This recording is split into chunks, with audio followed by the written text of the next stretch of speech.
And let me jump in on that straight with Hindol. Hindol, so here we are, okay, in as a student of history of geopolitics, as a journalist, as a person who's been involved in policy making, how confused are all of us right now about what is going on and what to do next? In all humility, I am not confused at all. May I just say that in India, we tend to be a little, knee-jerk about these things. I do not think, let me just say this, I do not think that India, with its size, scale, and ambition, is like a yo-yo. So we have trouble with America. Immediately in Delhi, everybody starts to say, oh, look, we have swung towards China. It doesn't work हाँ like नमस्ते सुनो मैं दूसरा TV programme कर रहा हूँ can we just mute our guests who are not currently speaking, please? Carry on, Hindol.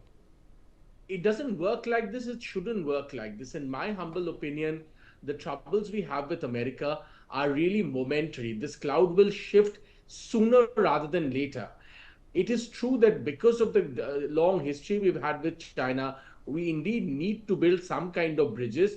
But I always come from a Patelian perspective in this, Rishabh. You know that I would be skeptical about what China really wants and what its intentions really are. I heard you discuss Nepal. I have absolutely no doubt that the Chinese interventions in Nepal are not going to be good for us, many of them.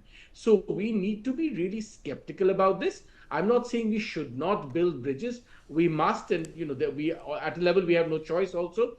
But we should be skeptical about how far we want to go with the Chinese, and I've known how you far long the enough. Chinese want to go with us. Yeah, I've known you long enough. You known me long enough. So we know we are fundamentally skeptical of an India-China associations. Okay, we for the better part of our careers have been advocating that healthy skepticism because they are existential issues.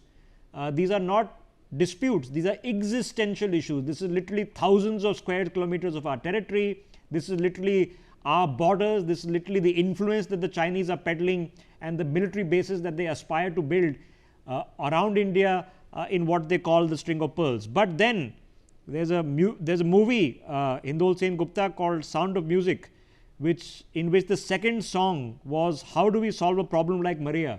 So how do we solve a problem like Donald Trump? It is not up to us to solve a problem like Donald Trump. Let me be contrarian and say this. America is already moving towards solving a problem like Donald Trump. Already you see the Supreme Court judgment, Rishabh. I'm sure you've seen it. There is already severe pushback, and let the midterm season roll in. This cloud will shift. There are already voices, including the FANG companies, who are pushing back against this. These tariffs are neither sustainable nor, in fact, as the US Supreme Court says, nor, in fact, in many cases are they legal. This is a knee-jerk reaction from, a man who wants a particular kind of attention, but the mood is already shifting. And before we know it, this tariff issue between India and America will indeed be resolved. Trump is a blip. We should look, the India-US relationship is much bigger, much wider than Trump. I completely agree with you. For more such videos, subscribe to the Newsx YouTube channel, hit the bell icon.